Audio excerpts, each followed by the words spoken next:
नमस्कार दोस्तों, trick times में आपका स्वागत है।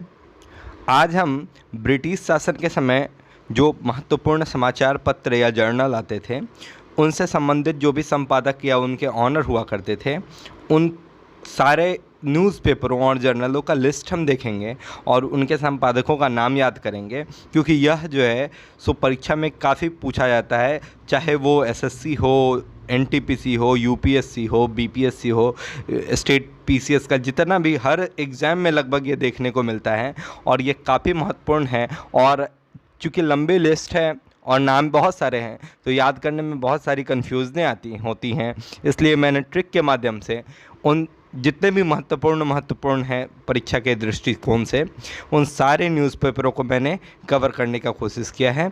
तो स्टार्ट करते हैं आज का सेशन। तो सबसे पहला है आपका यहाँ बंगाल गजट।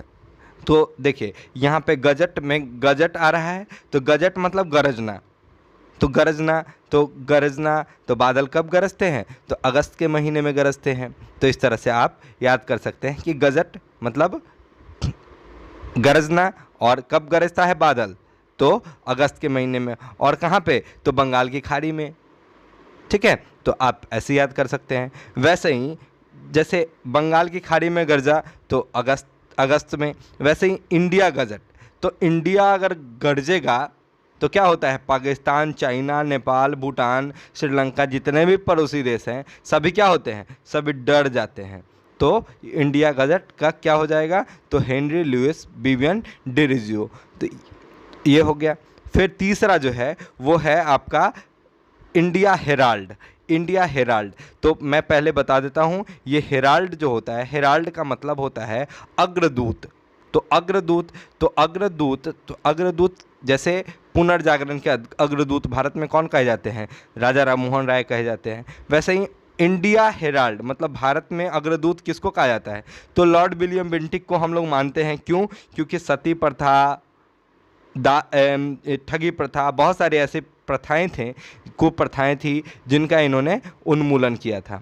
तो विलियम बेंटिक। तो हेराल्ड आपको याद रखना है, हेराल्ड का मतलब होता है अग्रदूत। और इंडिया हेराल्ड, तो इंडिया में अग्रदूत बनकर कौन आए थे? तो विलियम बेंटिक आए थे।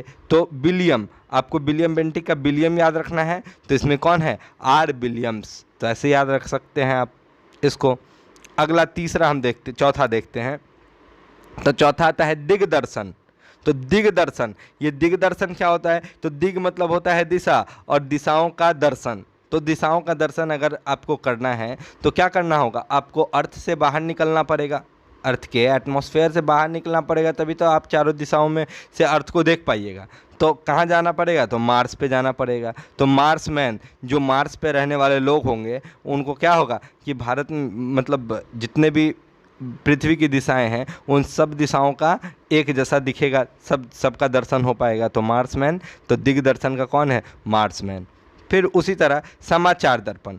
तो समाचार दर्पण में कैसे आप समझ सकते हैं? समाचार और दर्पण, तो दर्पण पर अगर कोई मिरर है, अगर उस पर अगर आप समाचार पत्र को चिपका दें तो वो क्या हो जाएगा? वो दर्पण खराब हो जाएगा। उसके बाद क्या करते हैं कि घर में जब नया दर्पण आता है तो हम लोग उसके पेपर अगर चिपका होता है तो उसको हम कॉलिन या फिर पानी वानी से हटाते हैं, तो वो कैसा हो जाता है? वो कचरा टाइप का हो जाता है। और कचरा वाले जगह को क्या कहते हैं? मार्सी लैंड कहते हैं, जहाँ से मीथेन गैस निकलती है। तो मार्स, तो वहाँ से आप ऐसे याद कर सकते हैं। समाचार दर्पण मतलब दर्पण और समाचार, तो दर्पण पे अगर समाचार पत्र को लगा दिया तो वो कचरा हो जाएगा, कचरा मतलब मार्समैन, मार्स।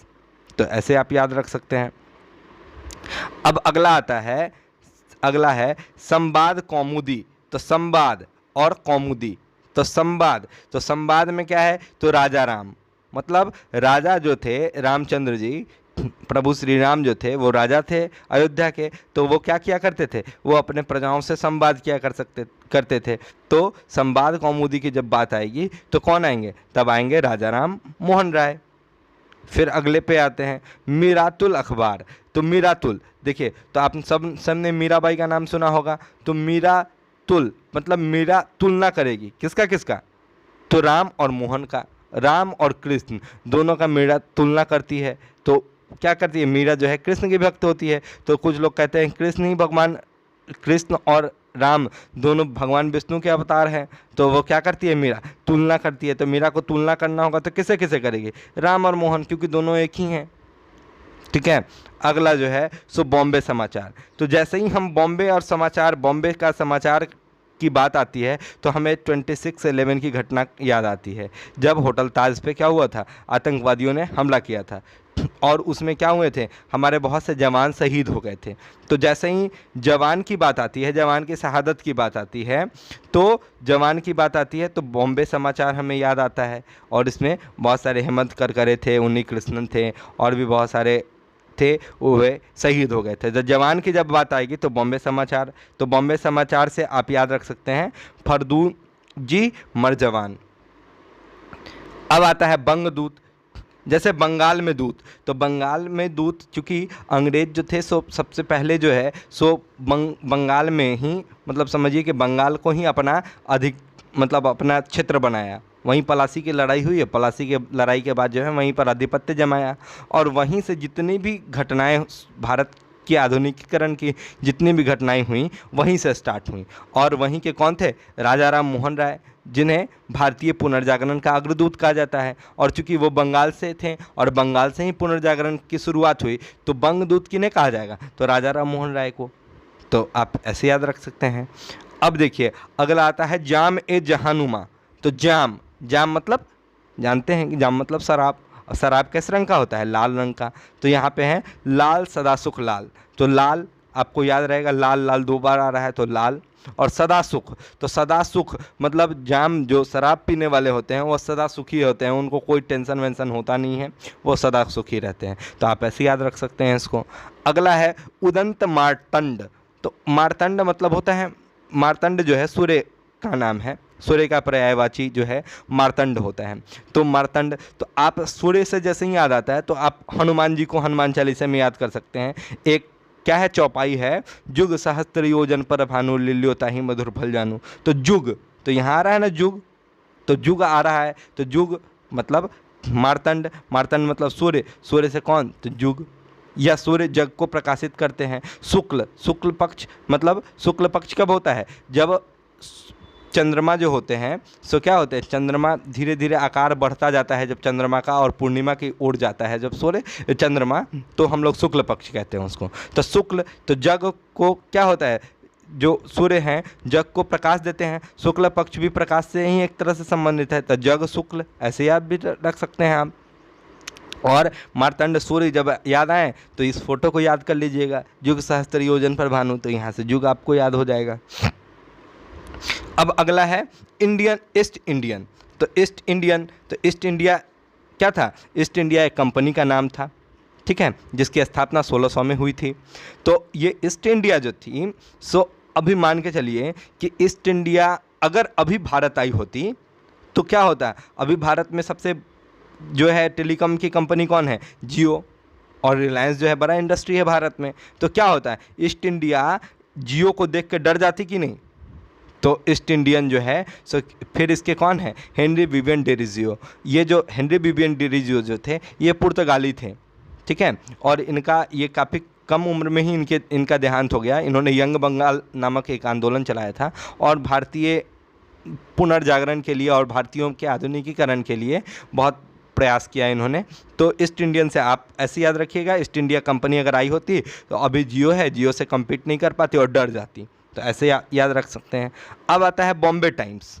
तो ठीक है, बॉम्बे टाइम्स बाद में यही आगे चल के जो है सो ये 1861 में जो है सो टाइम्स ऑफ इंडिया के नाम से आने लगा। तो बॉम्बे टाइम्स, तो जैसे ही बॉम्बे की याद आती है तो बॉम्बे में क्या है, तो बॉम्बे के लोग जो है सो जुहू चौपाटी वहाँ का फेमस है, तो वहाँ पर क्या है, ब्रेड नान, ठीक है, ये नान जो है सो ब्रेड नान, तो ब्रेड नान तो ब्रेड नान, तो जुहू चौपाटी पर लोग क्या खाएंगे, तो ब्रेड नान खाएंगे, तो ब्रेड नान हो गया। या फिर इसके 1861 में मैंने बताया कि उसके बाद क्या हुआ कि ये जो है टाइम्स ऑफ इंडिया नाम से आने लगा, इसका ये जो नाम था वो चेंज हो गया और ये जो है टाइम्स ऑफ इंडिया नाम से आने लगा, और उसके संपादक जो थे वो रॉबर्ट नाइट थे। तो बॉम्बे का नाइट जो है सो क्या है, बहुत फेमस है। जितने भी मेट्रोपॉलिटन सिटी हैं वहाँ पे क्या है, उसके नाइट जो उसके रात में घूमना वहाँ अलग मज़ा आता है। जैसे दिल्ली में आप जाएं, कनॉट प्लेस हो गया, बहुत सारे, लाल किला हो गया, बहुत सारे जगहों पे घूमने का जगह होता है। तो बॉम्बे का वैसा ही, नाइट, रात में सोते ही नहीं है बॉम्बे के लोग, ऐसा कहा जाता है। और थॉमस बेनेट एंड कोलेमैन नाम से अभी भी इसके जो प्रकाशक, जो कंपनी का नाम है वो ये है। तो आपको ब्रेन्नान और नाइट याद रखना है, ठीक है। तो ब्रेडनान से बेन्नान और नाइट से आपको बॉम्बे का नाइट पता ही है, बॉम्बे का नाइट बहुत फेमस है, इससे आप याद रख सकते हैं। अब आता है सतपत्र। तो पत्र से आप पत्र याद रखिए, पत्र से आप प्रेम पत्र जैसा समझ सकते हैं। सतपत्र मतलब 100 पत्र, ठीक है।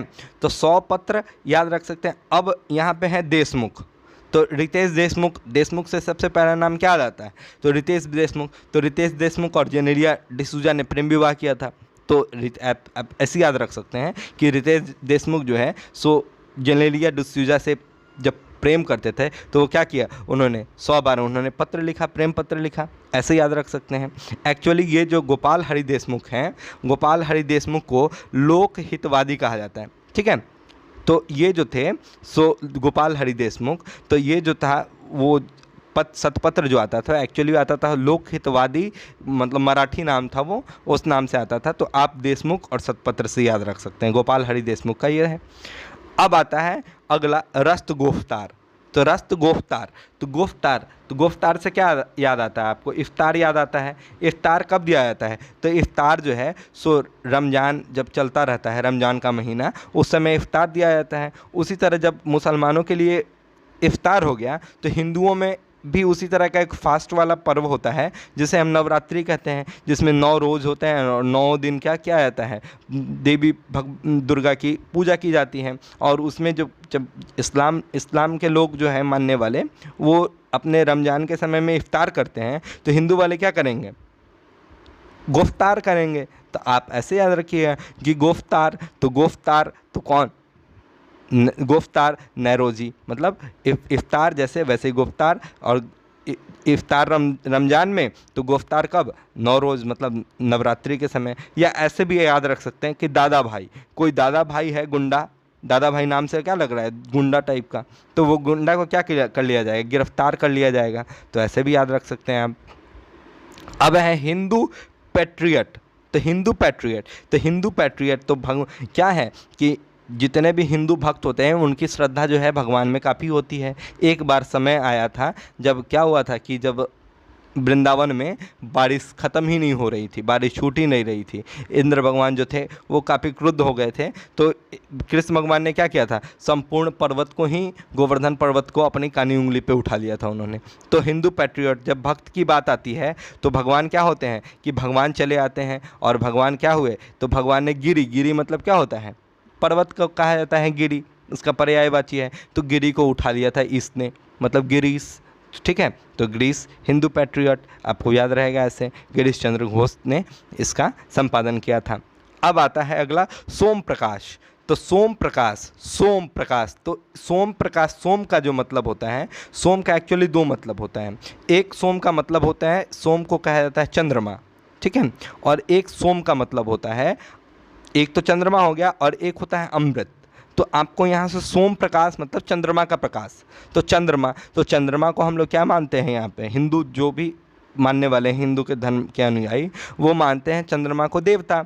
तो ईश्वर चंद्र मतलब ईश्वर माना जाता है चंद्रमा को। तो सोम प्रकाश मतलब जैसे ही सोम की बात आएगी वैसे ही आपको ईश्वर चंद्र विद्यासागर याद आएंगे। और सोम प्रकाश, सोम प्रकाश मतलब चंद्रमा का प्रकाश। तो द्वारका हम लोग जानते हैं कि क्या है, गुजरात में है, और वो जो है समुद्र के किनारे अब चला गया है। तो द्वारका तो समुद्र की क्या होगा, सोम प्रकाश, जब चंद्रमा का प्रकाश पड़ेगा कहाँ पे, द्वारका में, तो द्वारका क्या होता है, खूबसूरत दिखने लगता है। ये द्वारका का फोटो आएगा, ठीक है। तो द्वारकानाथ विद्याभूषण इस शुरुआत की समय में यही इसके संपादक थे, लेकिन बाद में चलकर ईश्वर चंद्र विद्यासागर जो थे सो इसमें क्या हुए कि इसका संपादन कार्य और ऑनरशिप जो था वो इन्होंने ले लिया। तो इसमें दोनों कभी कभी जो है सो ईश्वर चंद्र विद्यासागर भी दे देता है। एक्चुअली द्वारकानाथ विद्याभूषण ही सही है, लेकिन कभी कभी ईश्वर चंद्र विद्यासागर भी देता है सोम प्रकाश से जुड़े हुए लोगों में। तो आप ईश्वर चंद्र विद्यासागर को ऐसे याद रख सकते हैं, ईश्वर चंद्र मतलब भगवान, ईश्वर मतलब चंद्र, चंद्रमा को क्या ईश्वर मानते हैं। और सोम प्रकाश जब पड़ेगा चंद्रमा का प्रकाश कहाँ, द्वारका में, ठीक है। तो आप ऐसे याद रख सकते हैं। अब आता है अगला इंडियन मिरर।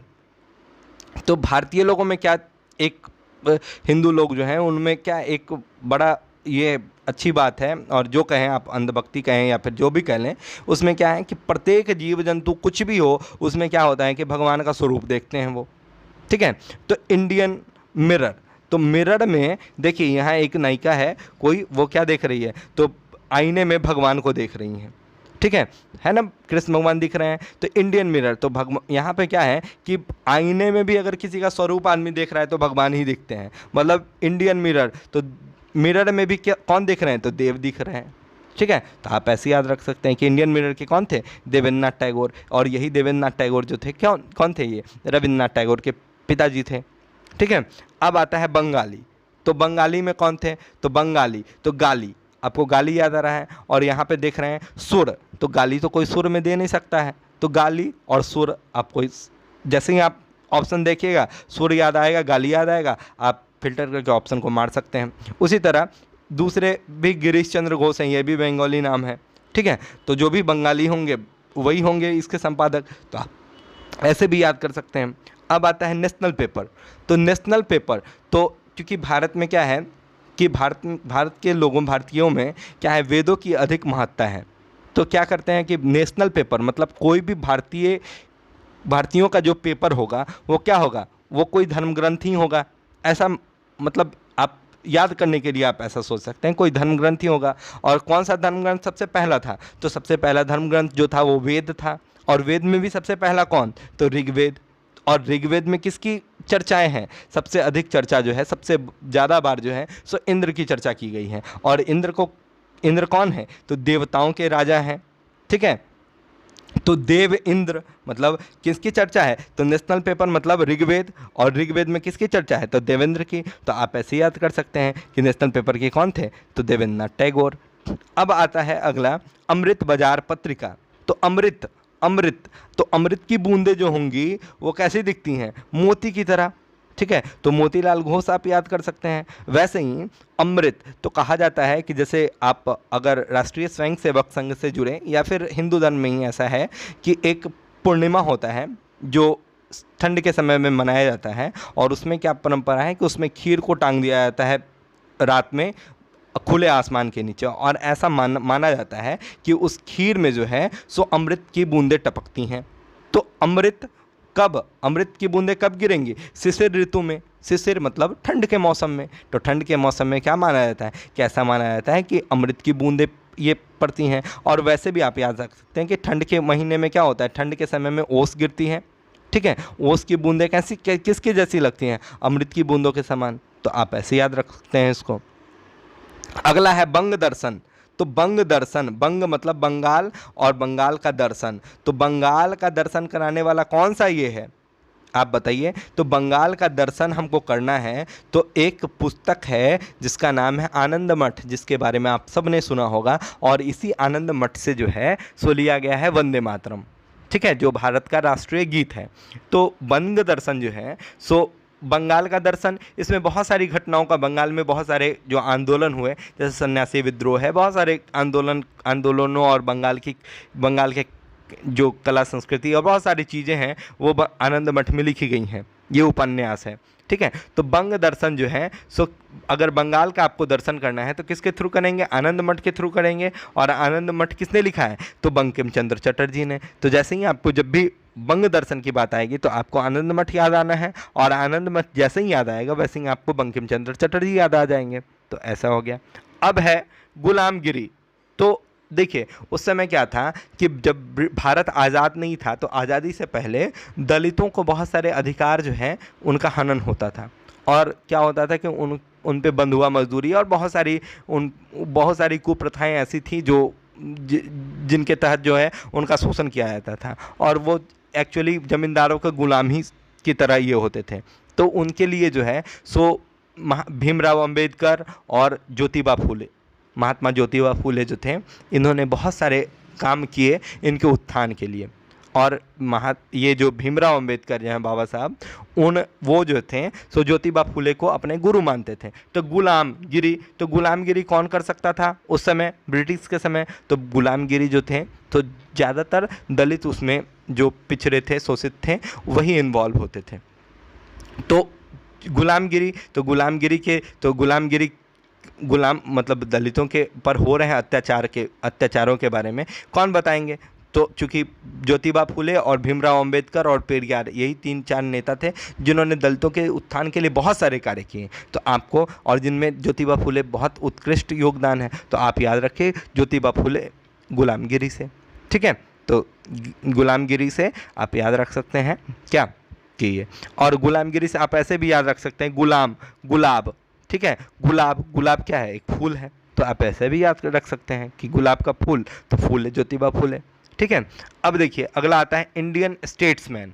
स्टेट्समैन मतलब क्या है? एक तरह से आप ऐसा समझिए कि स्टेट मतलब राज्य, और राज्य को देखने वाला आदमी। तो राज्य को देखने वाला जो भी आदमी होगा वो क्या होगा? सैनिक होगा। वो सैनिक कैसे? ऐसे तो होगा नहीं, वो क्या होगा? घुड़सवार होगा, घोड़े पे सवार होगा। और आप सब ने चेस जरूर खेला होगा, और चेस में ये जो हम आम भाषा में घोड़ा कहते हैं, उसका अंग्रेजी नाम जो होता है वो नाइट होता है। तो ये जो स्टेट्समैन होंगे वो घुड़सवार होंगे, और घोड़े को क्या कहा जाता है? तो घोड़ा को नाइट कहा जाता है। तो आप ऐसे याद रख सकते हैं कि इंडियन स्टेट्समैन के लेखक या संपादक कौन थे? तो रॉबर्ट नाइट थे। ठीक है, तो आप ऐसे याद रख सकते हैं। अब अगला आता है दीनबंधु। तो दीन मतलब होता है गरीब, और बंधु गरीबों के भाई। तो गरीबों के भाई मतलब गरीबों के मसीहा। तो जो भी गरीबों के मसीहा होंगे उनके क्या करेंगे? उनके भले के लिए कार्य करेंगे या नहीं? तो दीनबंधु जो होंगे, इसके संपादक कौन थे? तो दीनबंधु के संपादक जो थे वो कृष्णराव पांडुरंग भलेकर थे। तो भलेकर, तो भला करना है, दिन मतलब जो भी गरीब हैं उनके लिए। द हिंदू। अब देखिए द हिंदू जितने भी एस्पिरेंट है यूपीएससी के, या फिर स्टेट पीसीएस के, या फिर और भी बहुत सारे लोग जिन्हें इंग्लिश अपनी अच्छी करनी होती है, वह सभी द हिंदू ज़रूर पढ़ा करते हैं। तो उन्हें पता है कि द हिंदू का प्रकाशन जो है सो मद्रास से होता है। तो मद्रास से आपको याद रखना है अय्यर, सुब्बा राव, राघवाचार्य, ये सब जितने भी टाइटल्स हैं वो सब साउथ इंडियन लोग लगाते हैं। तो आप ऐसे याद रख सकते हैं कि द हिंदू के कौन थे? तो तीनों ये साउथ इंडियन, तो जीएस अय्यर, राघवाचार्य, सुब्बा राव। क्योंकि देखिए आपको जितने भी सारे एग्जाम होंगे उसमें ऐसा नहीं होगा जीएस अय्यर, एमएस अय्यर इस तरह का ऑप्शन हो। वो होगा तो जीएस अय्यर ही होगा, और कुछ लाला लाजपत राय दे दे, गोपाल कृष्ण गोखले दे दे। मतलब आपसे आपका सिलेक्शन कराना होता है उन लोगों को, आपको चुनना होता है, ना कि आपको रिजेक्ट करना है। तो इस तरह से उलझाने वाला वो ऑप्शन नहीं होगा। अगर हल्का सा आप उसके बारे में हिंट आपको मिल जाए तो आप उस क्वेश्चन को आसानी से कर सकते हैं। इसलिए नाम को एकदम अक्षर सा याद करना ज़रूरी है, लेकिन आपको अगर याद नहीं हो रहा है तो उसमें डरने की कोई बात नहीं है। आप इस तरह से भी याद करके आप ऑप्शन को फिल्टर कर सकते हैं। अब अगला आता है ट्रिब्यून। तो आप सब ने ट्रिब्यून का मतलब मैं बता देता हूँ। तो ट्रिब्यून जो था, यहाँ पे आपको लिखा हुआ दिख रहा होगा कि प्राचीन रोम जो था उसमें एक आधिकारिक जिसे उनके हितों की रक्षा के लिए चुना जाता था। ठीक है, तो ये जो ट्रिब्यून थे एक अधिकारी होते थे जिन्हें लोकहित के लिए चुना जाता था। प्रजाओं के जितने भी थे उनके अधिकार दिलाना, ये सब जितनी भी सारी बातें हैं उनके लिए उनको चुना जाता था ताकि उनका संरक्षण कर सके वो। ठीक है, तो वो जो भी अधिकारी होंगे वो क्या करेंगे? प्रजा के प्रति दया भाव रखेंगे, तभी तो वो अधिकारी, तभी तो उनके लिए वेलफेयर के लिए काम कर पाएंगे। तो दया, तो आपको ऐसे याद रख सकते हैं कि ट्रिब्यून, तो ट्रिब्यून के लिए कौन? तो दया। ऐसे भी याद रख सकते हैं ट्रिब्यूनल। तो ट्रिब्यूनल जो होता है वो छोटे छोटे कोर्ट को कहा जाता है जिसमें छोटे छोटे मुकदमों की सुनवाई होती है। ठीक है, तो इन छोटे छोटे मुकदमों में जो भी पीड़ित होते हैं वो क्या करते हैं? वो जज हो या फिर जो भी हो, उससे क्या करते हैं? दया की उम्मीद रखते हैं। तो ट्रिब्यून का कौन हो जाएगा? तो दयाल सिंह मजीठिया। तो आप ऐसे याद रख सकते हैं इसको। अब केसरी, तो केसरी ये काफ़ी फेमस समाचार पत्र है, और केसरी के संपादक कौन है? तो आप केस मतलब क्या होता है? बाल, तो बाल गंगाधर तिलक, ऐसे याद रख सकते हैं। और अगला है मराठा, तो मरा और गंगाधर। तो देखिए अभी क्या सिस्टम है भारत में यह है कि जो भी मरे लोग होते हैं उनके धड़ मतलब शरीर के अस्थि कलश को क्या किया जाता है? गंगा में प्रवाहित किया जाता है। तो मरा लोग को क्या किया जाता है? गंगा में धड़ का उनका प्रवाहित कर दिया जाता है, धड़ को प्रवाहित किया जाता है जलाने के बाद। तो गंगाधर आप ऐसे याद रख सकते हैं। वैसे ये काफ़ी फेमस है तो आपको ऐसे याद रहना ही चाहिए। ठीक है, तो मराठा कि कौन थे? बाल गंगाधर तिलक। और एक बात मैं बता दूं, देखिए ये केसरी और मराठा है, मराठा है नाम लेकिन ये मराठी भाषा में नहीं है, ये इंग्लिश भाषा में है, ठीक है। तो ये मराठा जो है सो इंग्लिश भाषा में है, और लेकिन केसरी जो है वो मराठी भाषा में है, ठीक है। तो मराठा जो है, नाम है मराठा लेकिन है ये इंग्लिश भाषा में, ठीक है। तो कभी ऐसे पूछ दे, क्योंकि ये पूछ सकता है क्वेश्चन, तो आप ऐसे याद रखिएगा इसको।